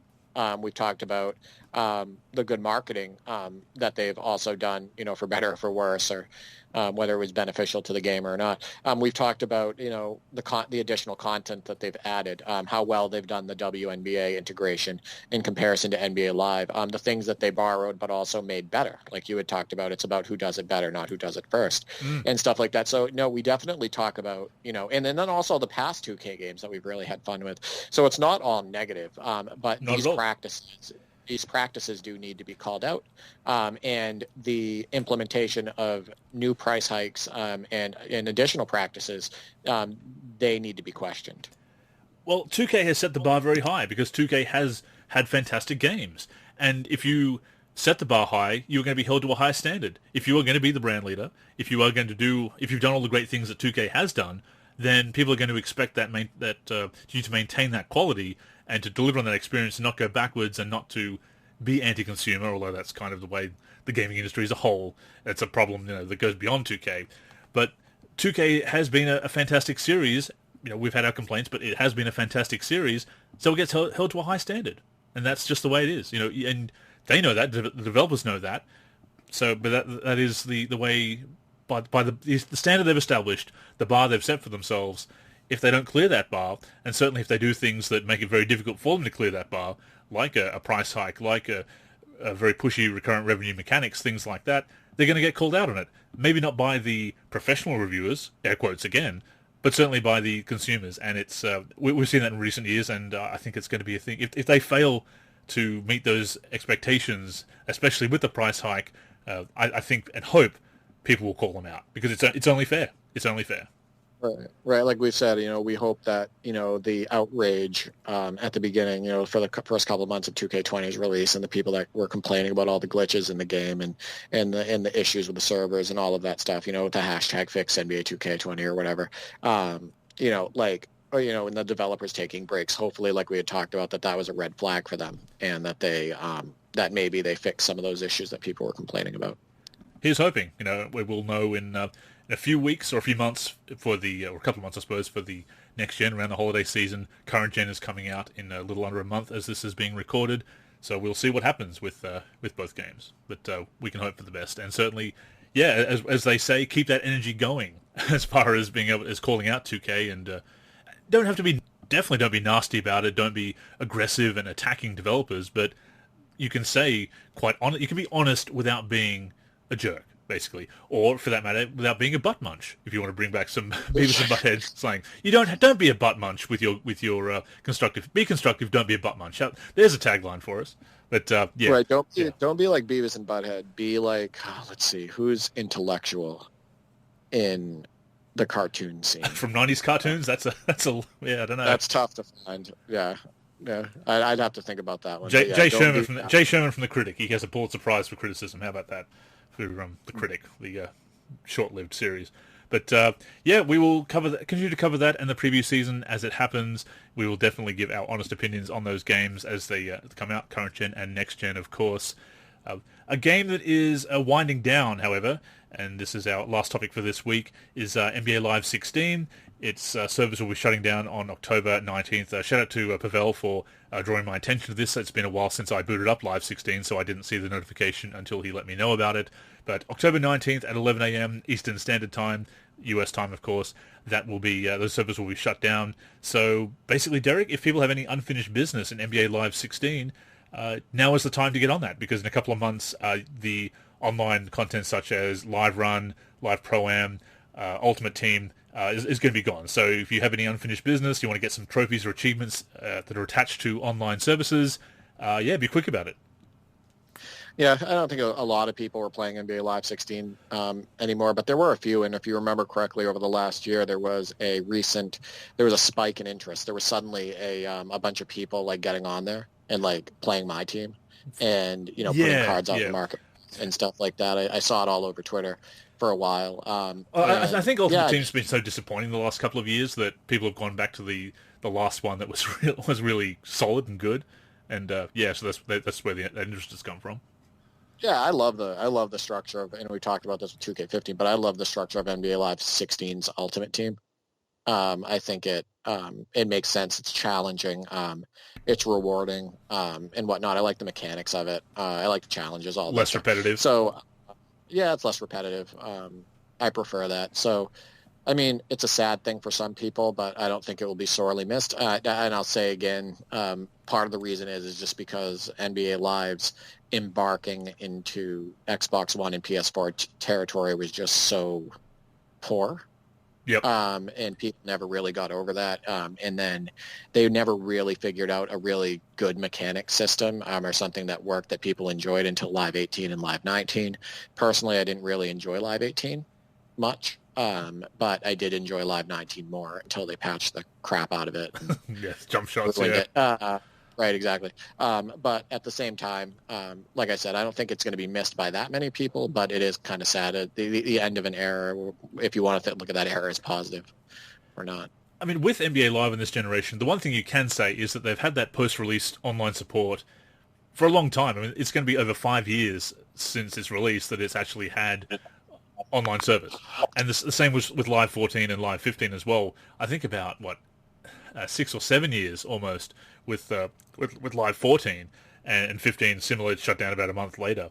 So they've really left it up. So if they wanted people to try and get into the series and play those old games and finish business, we've had ample time to do it compared to the 27 months that we get with NBA 2K. And of course, they've had much more limited microtransactions in Live. That is one thing they've done well, although I think if Live were better and more successful, they would definitely be pushing the microtransactions. You've seen that in Madden Ultimate Team, and of course FIFA Ultimate Team especially.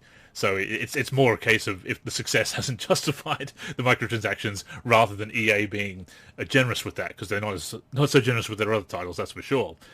It is a shame, and I think Live 16, you look at that, and I have nostalgia for it because I thought it was a pretty solid game. It's the last time I got flown in for a community event, and that was really cool after so many years of not being invited to those events, that to be able to attend one again and to get that inside scoop and everything. But even at the event, playing that game, and that was the year that, of course, Live Pro-Am came, and to your point about not many people playing that anymore, I did fire up the game, and it said 4 people were online in on the servers that I was on. So yeah, certainly a lot of people have left that game behind at this point. But playing Live Pro-Am, and it was fun. I think 2K Pro-Am ended up being the more fun mode, conceptually, if not always in practice in recent years.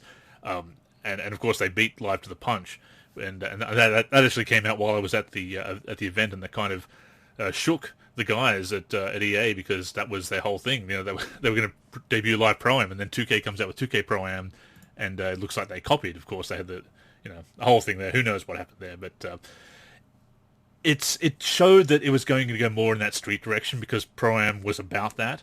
And of course, when they came back with Live 18 after missing Live 17 or the Drive to NBA Live, and both of them, they came back with the one with the streets, and you could see that it was moving more towards that. So for me, Live 16, it has some really good parts of it. I think it feels good. I like it a bit more than Live 18 and 19, and the feel on the sticks, and with shooting and everything. And they had that really good idea with the jump shot mechanics, and the way that even with the best possible release, it was still determined by ratings and percentage. So you couldn't just essentially green everything like you can with 18, 19. It's more like 2K in that respect. But you can see it moving that direction of, we're going to try something new and go for that new demographic and go for the streets idea of things and the Pro-Am things and the online team play. And you could see that that franchise, that it's still called Dynasty at the time, wasn't going to get the attention, that the NBA authenticity wasn't getting that attention. It was about this Pro-Am experience. And it was fun to do at the event, but even then at the time, I remember saying to the guys, look, you don't have roster editing, you don't have a deep franchise mode. There are people that are going to say, no go. There are people who are going to say we don't care about this stuff, and they took it on board, but obviously not well enough. And I am just one person. I tried, people. I tried to emphasize those things, and I wasn't the only one. But it has come. It was the start of that move in that direction. And while I do have nostalgia for Live 16, I also kind of see it as a bit of a turning point as far as the focus, and that focus has taken it in a direction that has not helped the series. And the proof is in the pudding as far as the sales and reception. Yeah, well, Live 16 was basically the last time they were more focused on the NBA. Yeah. Live 16 was the last time where they were truly focused on the NBA as opposed to, like you had talked about, the street element and whatnot. And I think that, I talked about the Live 19 thing where you would, finish your first event and it was like this 13 or 14-year-old kid getting on there and saying, oh, man, that was so exciting. And like he's on there like trying to pump it up and he's like this young teenager and stuff. And it shows what they were trying to do, right? It shows what kind of demographic they were trying to tap into. And I think that there was a monumental escape, and it shows the suit's disconnect with what gamers want. Yeah. And we talk about that. We had an entire show called What Gamers Want. We did, yeah. And the thing is that the reason people love what people are focused on the most with basketball is what? The NBA. People love the NBA. They love the characters in the NBA. They love talking about the NBA. NBA is basketball, right? So I think what happened is they disconnected from the focus on the NBA and they went for that younger demographic, not realizing that, the 18 to 24 and 24 to 35, those demographics and whatnot are still heavily involved in basketball gaming and whatnot. I think that they made a huge mistake in that turn that you were just discussing. So again, NBA Live 16 holds a certain place in part because, again, it was the last time that they were kind of, truly focused on the NBA. And, it's not just that, but the younger demographic, what game are they playing? 2K. So if you're not doing some of the things that 2K is doing, you're not offering them that alternative. And you're trying to do it with the streets because obviously Park, the playground, is a very popular mode in 2K. But the thing about 2K is that it starts with those very solid core mechanics based on simulating the NBA, and then branching out into the playground and Pro-Am and the cages and things like that. So the core mechanics are based around the NBA. If you don't have that solid foundation and those mechanics that are based on the sim element of basketball, the sim element of a sim game, and the realism and everything, and proper control mechanics and realism, all that kind of stuff, all the good stuff that makes a sim game, if that's not there as the basis, if you have it there, you can branch out into these other experiences and tweak it as necessary to have the street side of things. But if the core isn't right, then it's still not going to feel right when you change it up for the streets. And I think that's something that they've missed. They haven't got that core NBA. Without that core NBA gameplay being right, everything else branches out from there. And if it's wrong, everything else is going to feel wrong too. Right, exactly. And I think part of it is with NBA 2K20, what frustrated some people is they almost went away from that authentic NBA experience a bit with changing the size-up system and making it less authentic in that regard. I feel like there's even less authenticity with 2K20 as there were in many of the prior games. Even in 2K16, they had like 4 different size-ups, front, back, left, right, of, different dribble moves that you can do that were authentic to the player, that you could even assign to different players to suit, how you want them to dribble and whatnot. I do think that 2K20 took a step back in authenticity, to be honest with you. And I'm hoping that they, improve on that for 2K21. $10 worth of authenticity? $10 extra worth of authenticity? I would pay an extra $10 for them to give me the old size-up system. I would. Here's $10. Give me, front, back, and side-to-side size-ups. That's a hell of an idea for DLC. New dribbling mechanics. But yeah, some people would pay that. It's and certainly, yeah. But we have covered that at length. But Live 16, yeah, it's like you say, it's the end of an era. Had a pretty good run. Over 5 years of online service for an annual release. Of course, Live has not been an annual release for much of the past decade, but a game that is, in theory, only covers one season, and it is generally replaced by a game within a year or so. It's a pretty good run for the game. It's one of the more solid titles out of the shaky comeback on this current generation for NBA Live. So it's a shame, but all things must come to an end, and it's. Again, I jumped on there 4 people online for Live Pro-Am. I wondered if any of them were actually available to play with. So I tried to create a live run lobby, and it was just myself. Or it was a what is it, the summer circuit, where you go around all the different venues, and you can play 1 to 5 players. Yes, I was just in there with CPU players, so it's definitely not a lot of people playing it. So it's winding down. But yes, if you do have any unfinished business, and also as a content creator like you and I, Derek, it would behoove us to get screenshots and video of those features before it gets taken away. Because after October 19th, if you need to refer to that game in a video, if you're putting out like a wish list video or a retrospective or something, if you want those assets, those media assets, get them quick, because after that time, you won't be able to jump into those modes and get them. Yeah, it's a little frustrating for content creators when they remove all of this access. But at the same time, there's a lot of access, a lot of videos still out there that, you could repurpose and borrow from if you needed to take some footage. That's true. And as long as you gave credit and yes, whatnot. Credit, yeah. If you want to take, yeah, exactly. We just had a whole discussion on this. I think that part of the problem is that if you want a specific player or screen to be highlighted and whatnot, and it's not out there, you're kind of SOL. So pretty much, yeah. So it's hard to get a comprehensive assets, because there'll always be something that comes to mind later. But I do recommend it for any content creators. If you do need to get some footage or screenshots, get as many as you can. You'll at least be able to get something that is the general idea of what you want to talk about usually. So give that a try, or give it a try to do it as much as you can. And for everybody else, wrap up your business as quickly as possible, because after October 19th, it's all offline for NBA Live 16. Yeah, and I go back and play it every now and then. I have it for PS4 and on Xbox One, and it doesn't hold up that great gameplay wise. They still had a lot of work to do with the animations and whatnot in the feel, and less input lag and all of that stuff in the post game and in the strange pass trajectory and stuff like that. Like it wasn't that strong of a gameplay thing, but like we talked about, even with games that were poor, that we don't have that much fun with, or ones that haven't aged so well, we still go back and play them from time to time. So I'm glad that I own them. Do you remember the first boot scenario you had with Live 16, where it was a Game 7 of the finals between the Thunder and the Cavaliers, where you had to hit the game-winning shot with cover player Russell Westbrook? Yeah, I do. And then if you did execute it right, they made you do it again. Oh, is that what? See, I never did it. I never tried to break it, because it basically gets 100% release. I've never tried to dribble out the clock or fail with it. Can you miss that shot?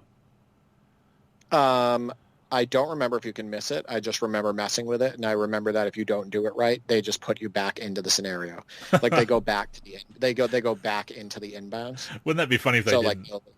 Like it's just like, oh, and the cover player loses. Welcome to Live 16.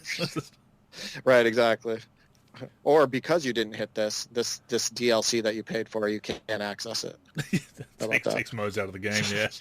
To unlock modes, unlocking. Yeah, that's a topic for another time. Having to unlock basic features in the game in a way that's not extra content but basic features. But we will get. Don't get any ideas, 2K. Stop it. Yeah. Don't get any ideas. We will get to that another time and explain why that is a terrible idea and really argue against it. But yes, for now that has brought us to the end of episode number 335 of the NLSC podcast. We hope you enjoyed tuning in. Good to have some news, Derek. No, it's great. This is a great time to be doing podcasts about basketball gaming, not like they weren't before, but there's definitely a lot to talk about with the preview season, and we're going to have content, to heavily get into updates and all of that stuff over the next 4 months. You know what I mean? And longer, because we have 2 separate releases of the games on different platforms and whatnot, and we'll have a ton to talk about the modding community and what they're getting into with NBA 2K21 for the PC. So it's good stuff. We will, of course, cover that moving forward, so stay tuned for that. The NLC podcast, of course, comes out every week on Sundays on the NLSC, which is nba-live.com. We're also on various podcatching apps and platforms, including Spotify, Apple Podcasts, and Stitcher. On those platforms, search for NLC Podcast, look for our logo, and that will be us. On the platforms that allow you to leave a review, we hope you will consider leaving us one, hopefully a positive one, and enjoying the show. And as always, Derek, we turn the discussion now over to our faithful listeners, and as always, it's great to hear from them. But let us know what you thought about this week's topics. Yeah, Andrew started uploading to YouTube, so those shows, a lot of them are being uploaded to YouTube. So definitely, if you want to go on there, and if you feel more comfortable on there, leaving comments and whatnot, give the video a like, and leave us some feedback if you get the chance. Good looking out. I forgot to mention that as of last week, we're uploading to YouTube as well. But yes, that of course is youtube.com/NBA Live. Series Center is our YouTube channel. Of course, I've been uploading some other videos, including the Vince Carter getting booed video. That was a fun one to do, Derek. Right, and you also did that's a great video. But as far as like the podcast goes, you uploaded the Tim Kittredge interview as well. One of my favorite episodes. Yeah, yes, that was definitely fun to do. Yeah, that's why I bring it up a lot. So definitely go on there and listen if you haven't. Before I get into our other socials and whatnot, where can we find you, Derek? You can find me on Twitter at D for 384, on the NLSC D for 3, and on YouTube D for 3 as well. My podcast, Holding Court with D for 3, is kicking off on August 17th, and it will feature Andrew Begley, who's going to be my first guest. So that's going to be pretty exciting. So if you like listening to this podcast on basketball gaming, you'll like listening to my Real Hoop podcast as well, because it will just be Andrew and I again. So it'll be good times. We'll be flipping roles. You'll be bringing the ball up. I'll be playing off ball. Right, exactly. So basically, I'll be Magic Johnson and you'll be James Worthy in this case. So. I like the comparison. Not a bad thing. James Worthy is great. I like the comparison. Yes, it's very flattering.